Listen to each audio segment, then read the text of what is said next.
Ah, so good. Please welcome Lily Collins and David Oyelowo. It's great.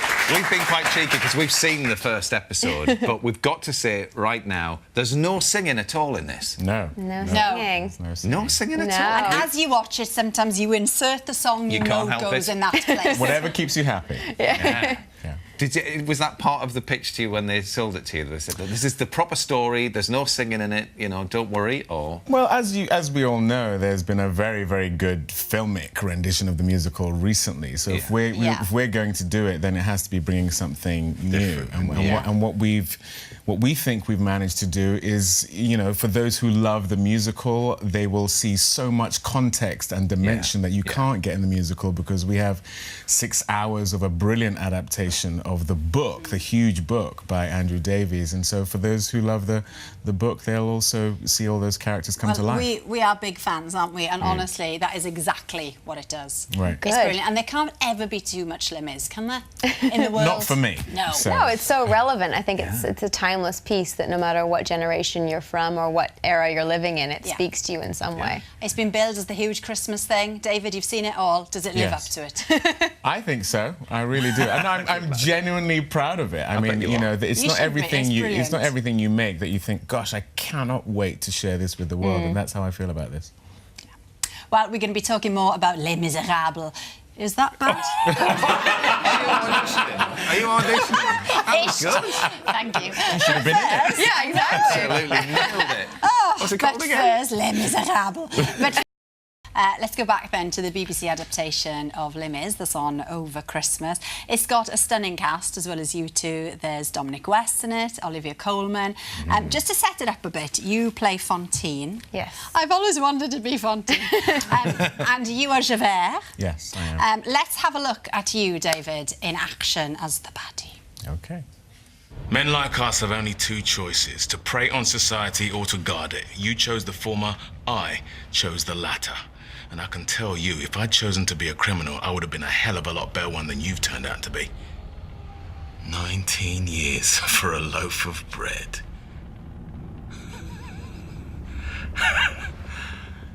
You've got 12 months left to serve. My guess you'll be back in here before another year's gone by.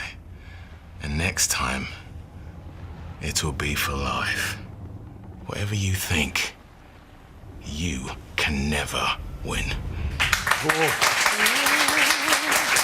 Wow, there's 6 episodes in all for everybody to get their teeth into. And the first, it's kind of like a prequel, really. I mean, I don't want to harp on about the musical, but it's kind of a prequel to that and sort of puts everything into context. Yeah, I mean, at least for my character, Fantine, her past falling in love and having a child is really just put into a song lyric, you know, from what we know. And the first episode, you really get to see her meet who she thinks is the man of her dreams, fall in love, have a child, and really understand why it is that she was tricked and not feel that she was foolish. You really are along with her on the journey, and you feel just as bad when things go poorly for her. Yeah, I think even for fans of it, like the both of us are, there was stuff that we hadn't realised until you actually hear it's spelt out a bit more, isn't it, in this version? Well, and that's what you get with the book, obviously, and what we've managed to do with this. For my character, that scene you just saw, what you hear before what I was saying there to Dominic West as Jean Valjean is that I was born in prison. I was born to criminal parents, and that's why I hate what Jean Valjean represents, because in a sense he's a reflection of myself to me, which is why I can't abide his existence, and that gives you context for why he's so obsessed with Jean Valjean. Because before we just thought he hated him. Exactly. Yeah. And do you see your character as a baddie?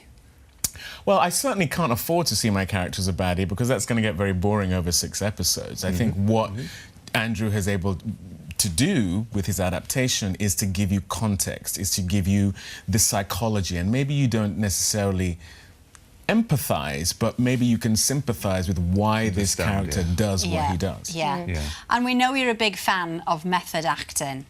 Right. Dominic's been on the phone and he was like, he was a nightmare. Horrible the entire time. Well, I'm sitting right here and I can also attest to that. Oh, really? Yeah. But did you He liked to throw me around. No, there was a moment. We had a moment. We did have a moment. Yeah, I got into... Well, you are as light as a fork. I mean, there was a moment there was where... also wind involved. I had to shunt her. Do you have the moment? Okay, Yeah. so you could... Yeah, Go on, so here it is. I mean, that is a proper throwdown. And there was no padding. There was no, I mean, that went straight to my hip, and it went black and blue right on cobbles with the snow, sleet, rain. It was great. As a testament to her, she kept on going. I kept going, so I was like, they're going to use this shot. Yeah. It's a mid-shot. They're going to know it's me. It's great. It's my own stunt. If I stop now, you know, we're going to ruin the moment. So I just winced in pain, but, like, no one knew I was actually in thankfully they cut away from me, because if they'd seen me, all they would have seen is...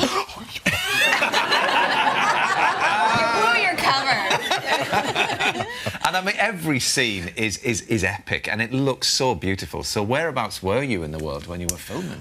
We shot it in Belgium, a lot in Brussels, but also in the northern part of France, Sedan. And it was just so amazing for us, because what you're trying to do as an actor is to not act. You want to just be. And to be in environments that are evocative of the early 1800s and that time and place and the feel of it, which is where we went, was just so useful for us in, you know, just getting into these characters. And so a lot of what you see is what is still out there in these amazing locations. Well, it is fantastic. Now, Lily, obviously you do a fantastic job in this, but we did dig back into the archives, because you've had a long career, even though you're about 10. And in 1992, we found a lovely clip of you at 2 years old. Oh. On the Such a BBC, little cutie. here we Let's have a are. look. I've never seen this. Oh my God, I've never seen this. Oh, look at her. Isn't she beautiful? Listen. Hello, Lisa. You don't understand how long... My mom and I have been scouring... I guess we haven't searched very well, but I've never actually seen it. I've heard that I was on it, but I've never seen it. We'll give you a DVD. Of course we will. Please do. Of course we will. You can give it to your mum for Christmas then, can't you? Oh, yes. Anyway, let's get back to Les Mis. Les Miserables starts on the 30th of December, 9 p.m. on BBC One. And like I said, 6 episodes. Yes. Now, forget